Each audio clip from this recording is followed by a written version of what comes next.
Ah, the warming pan baby, one of the most outlandish and whispered about episodes in the shadowy corridors of royal intrigue. Picture this: the year is 1688, and the throne of England is teetering on the edge of chaos. King James II, a devout Catholic ruler in a sea of Protestant discontent, is in desperate need of a male heir. His throne and the future of Catholic rule in Britain hangs in the balance. He has two Protestant daughters, Mary and Anne, but they won't carry on the Catholic line. Everything could change with one simple thing: the birth of a son. Now imagine the scene inside the royal palace, heavy with tension and expectation. Queen Mary of Modena, James's second wife, is about to give birth. For months, this pregnancy has been shrouded in a strange air of suspicion. There are whispers, rumors, doubts. How convenient, some think, that this child, after so many failed pregnancies, might be a male. The court is alive with anticipation, but also with quiet, dark speculation. And then, in June of 1688, the announcement comes: a boy is born. This could have been a moment of triumph for King James, but instead something strange happens. Almost immediately, rumors begin to spread through the halls of power and across the country. The story is whispered in taverns, muttered in drawing rooms, and hinted at in letters passed secretly between conspirators. What if, just what if, this child isn't the true son of the king? What if, on that fateful night in the shadowy royal bedchamber, something nefarious took place?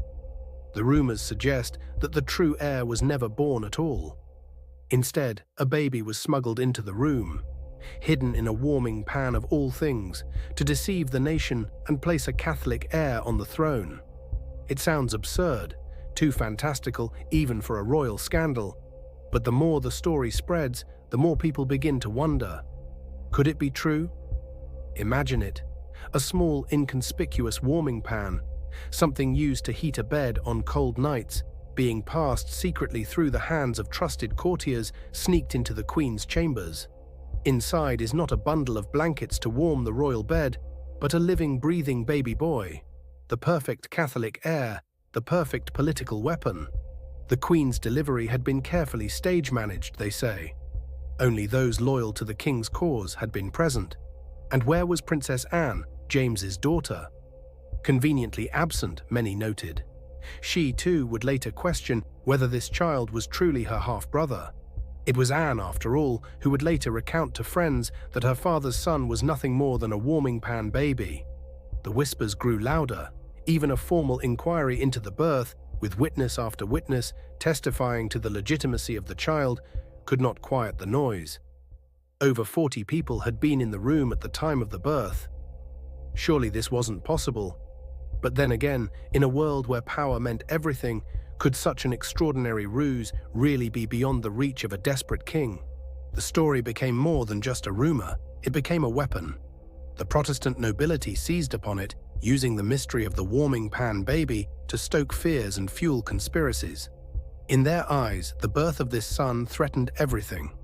James II had hoped this child would secure his dynasty. Instead, it became the very catalyst for his downfall. Months later, with the Glorious Revolution underway, James fled into exile, never to return. His son, the supposed warming pan baby, grew up in France, forever branded by the rumor of his mysterious origins. He would spend his life claiming his birthright, but the question lingered: was he the rightful heir, or just the living embodiment of one of the most fantastical and cunning political schemes in history? To this day, the truth remains elusive. Historians have debated, speculated, and dismissed the idea as a wild conspiracy. But the shadow of the warming pan baby still haunts the story of Britain's royal succession.